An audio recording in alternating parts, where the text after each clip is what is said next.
Chapter 1. Sleep deprived and scanning for danger, I enter a dark cell on the second floor of the maximum security Madison Street jail in Phoenix, Arizona, where guards and gang members are murdering prisoners. Behind me, the metal door slams heavily. Light slants into the cell through oblong gaps in the door, illuminating a prisoner cocooned in a white sheet, snoring lightly on the top bunk, about 2/3 of the way up the back wall. Relieved there is no immediate threat, I place my mattress on the grimy floor. Desperate to rest, I notice movement on the concrete block walls. Am I hallucinating? I blink several times. The walls appear to ripple. Stepping closer, I see the walls are alive with insects. I flinch. So many are swarming. I wonder if there are a colony of ants on the move. To get a better look, I put my eyes right up to them. They're mostly the size of almonds and have antennae. American cockroaches. I've seen them in the holding cells downstairs in smaller numbers, but nothing like this. A chill spreads over my body. I back away. Something alive falls from the ceiling and bounces off the base of my neck. I jump.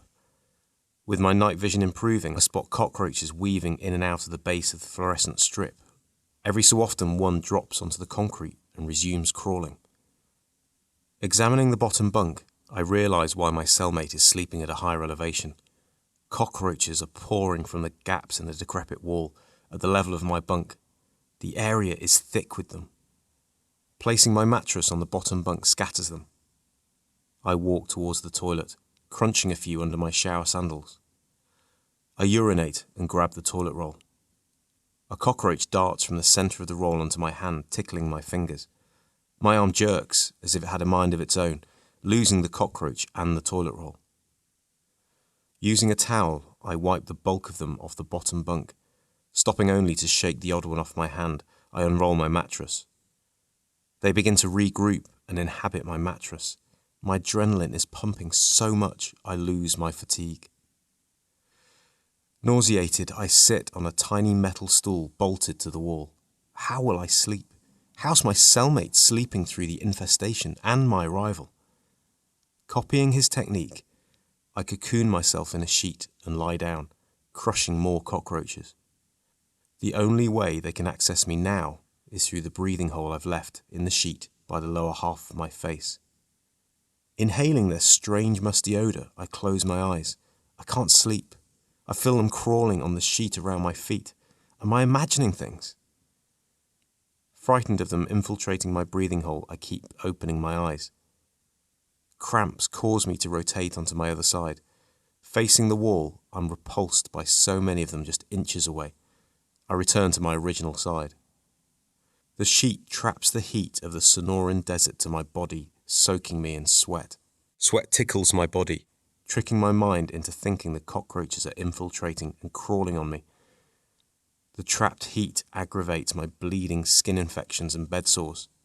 I want to scratch myself, but I know better. The outer layers of my skin have turned soggy from sweating constantly in this concrete oven. Squirming on the bunk fails to stop the relentless itchiness of my skin. Eventually, I scratch myself. Clumps of moist skin detach under my nails. Every now and then I become so uncomfortable, I have to open my cocoon to waft the heat out, which allows the cockroaches in. It takes hours to drift to sleep. I only manage a few hours. I awake stuck to the soaked sheet, disgusted by the cockroach carcasses compressed against the mattress. The cockroaches plague my new home until dawn appears at the dots in the metal grid over a begrimed strip of 4.5-inch thick bulletproof glass at the top of the back wall, the cell's only source of natural light. They disappear into the cracks in the walls like vampire mist retreating from sunlight, but not all of them. There were so many on the night shift that even their vastly reduced number is too many to dispose of. And they act like they know it. They roam around my feet with attitude as if to make it clear that I'm trespassing on their turf. My next set of challenges will arise not from the insect world, but from my neighbours. I'm the new arrival, subject to scrutiny about my charges, just like when I'd run into the Aryan Brotherhood prison gang on my first day at the medium security Towers jail a year ago. I wish my cellmate would wake up, brief me on the mood of the locals, and introduce me to the head of the white gang. No such luck. Chow is announced over a speaker system in a crackly robotic voice, but he doesn't stir. I emerge into the day room for breakfast. Prisoners in black and white B-stripe uniforms gather under the metal grid stairs and tip dead cockroaches into a trash bin from plastic peanut butter containers they'd set as traps during the night. All eyes are on me in the chow line. Watching who sits where, I hold my head up, put on a solid stare, and pretend to be as at home in this environment as the cockroaches. It's all an act. I'm lonely and afraid. I loathe having to explain myself to the head of the white race, who I assume is the toughest murderer. I've been in jail long enough to know that taking my breakfast to my cell will imply that I have something to hide. The gang punishes criminals with certain charges. The most serious are sex offenders, who are KOS, kill on sight. Other charges are punishable by SOS, smash on sight, such as drive-by shootings because women and kids sometimes get killed. It's called convict justice. Gang members are constantly looking for people to beat up because that's how they earn their reputation and tattoos. The most serious acts of violence earn the highest ranking tattoos. To be a full gang member requires murder. I've observed the body language and techniques inmates trying to integrate employ. An inmate with a spring in his step and an air of confidence is likely to be accepted. A person who avoids eye contact and fails to introduce himself to the gang is likely to be preyed on. Some of the failed attempts I saw ended up with heads getting cracked against toilets, a sound I've grown familiar with. I've seen prisoners being extracted on stretchers who looked dead. One had yellow fluid leaking from his head. The constant violence gives me nightmares, but the reality is that I put myself in here, so I force myself to accept it as a part of my punishment. It's time to apply my knowledge. With a self-assured stride, I take my breakfast bag to the table of white inmates covered in neo-Nazi tattoos, allowing them to question me. Mind if I sit with you guys? I ask, glad that exhaustion has deepened my voice. These seats are taken, but you can stand at the corner of the table. The man who answered is probably the head of the gang. I size him up. Cropped brown hair, a dangerous glint in Nordic blue eyes. Tiny pupils that suggest he's on heroin. Weightlifter-type veins bulging from a sturdy neck. Political ink on arms crisscrossed with scars. About the same age as me, 33. Thanks, I'm Shaun, from England. I volunteer my origin to show that I'm different from them, but not in a way that might get me smashed. I'm Bullet, the head of the Whites. He offers me his fist a bump. Where you roll in from, Wood? Addressing me as Wood is a good sign. It's what white gang members on a friendly basis call each other. Towers Jail. They increased my bond and reclassified me to maximum security. What's your bond at? I've got two $750,000 bonds, I say in a monotone. This is no place to brag about bonds. How many people you kill, brother? His eyes drill into mine, checking whether my body language supports my story. My body language so far is spot on. None. I threw rave parties. They got us talking about drugs on wiretaps.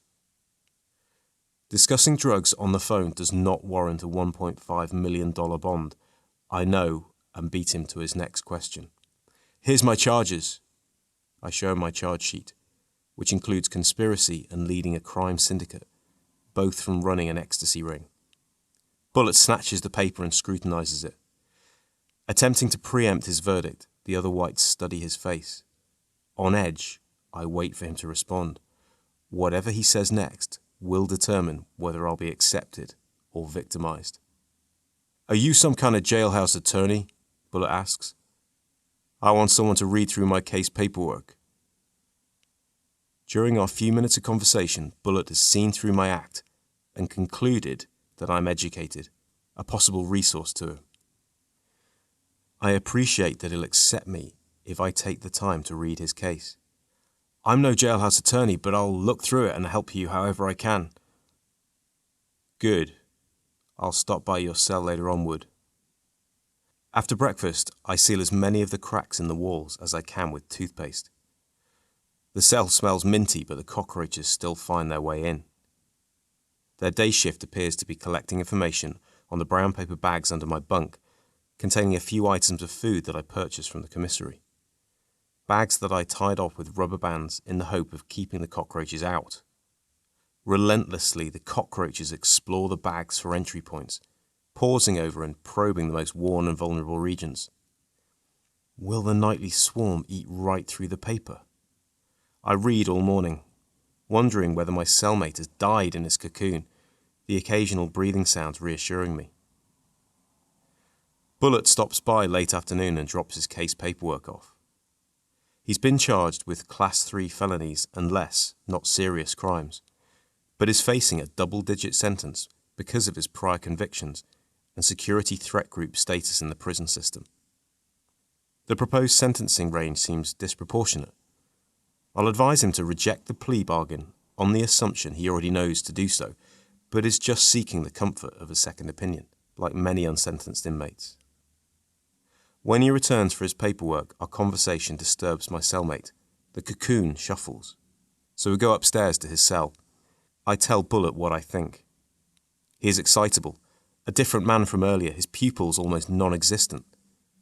This case ain't shit, but my prosecutor knows I've done other shit, all kinds of heavy shit, but I can't prove it. I'd do anything to get that sorry bitch off my fucking ass. She's asking for something bad to happen to her. Man, if I ever get bonded out, I'm gonna chop that bitch into pieces. Kill her slowly, though. Like to work her over with a blowtorch. Such talk can get us both charged with conspiring to murder a prosecutor, so I try to steer him elsewhere. It's crazy how they can catch you doing one thing, yet try to sentence you for all of the things they think you've ever done. Done plenty. Shot some dude in the stomach once. Rolled him up in a blanket and threw him in a dumpster. Discussing past murders is as unsettling as future ones. So what's all your tattoos mean, Bullet, like that eagle on your chest? Why you want to know? Bullet's eyes probe mine. My eyes hold their ground. Just curious. It's a warbird, the AB patch. AB patch? What the Aryan Brotherhood gives you when you've put enough work in. How long does it take to earn a patch? Depends how quickly you put your work in. You have to earn your lightning bolts first. Why you got red and black lightning bolts? You get SS bolts for beating someone down or for being an enforcer for the family. Red lightning bolts for killing someone. I was sent down as a youngster. They gave me steel and told me who to handle, and I handled it. You don't ask questions. You just get blood on your steel. Dudes who get these tats without putting work in are told to cover them up or leave the yard. What if they refuse? They're held down and we carve the ink off them. Imagining them carving a chunk of flesh to remove a tattoo, I cringe. He's really enjoying telling me this now. His volatile nature is clear and frightening. He's accepted me too much. He's trying to impress me before making demands. At night, I'm unable to sleep. Cocooned in heat, surrounded by cockroaches, I hear the swamp cooler vent, a metal grid at the top of a wall, hissing out tepid air. Giving up on sleep, I put my earphones on and tune into National Public Radio. Listening to a Vivaldi violin concerto, I close my eyes and press my tailbone down to straighten my back, as if I'm doing a yogic relaxation. The playful allegro thrills me, lifting my spirits, but the wistful adagio provokes sad emotions and tears. I open my eyes and gaze into the gloom. Due to lack of sleep, I start hallucinating and hearing voices over the music whispering threats. I'm at breaking point. Although I have accepted that I committed crimes and deserve to be punished, no one should have to live like this. I'm furious at myself for making the series of reckless decisions that put me in here and for losing absolutely everything. As violins crescendo in my ears, I remember what my life used to be like.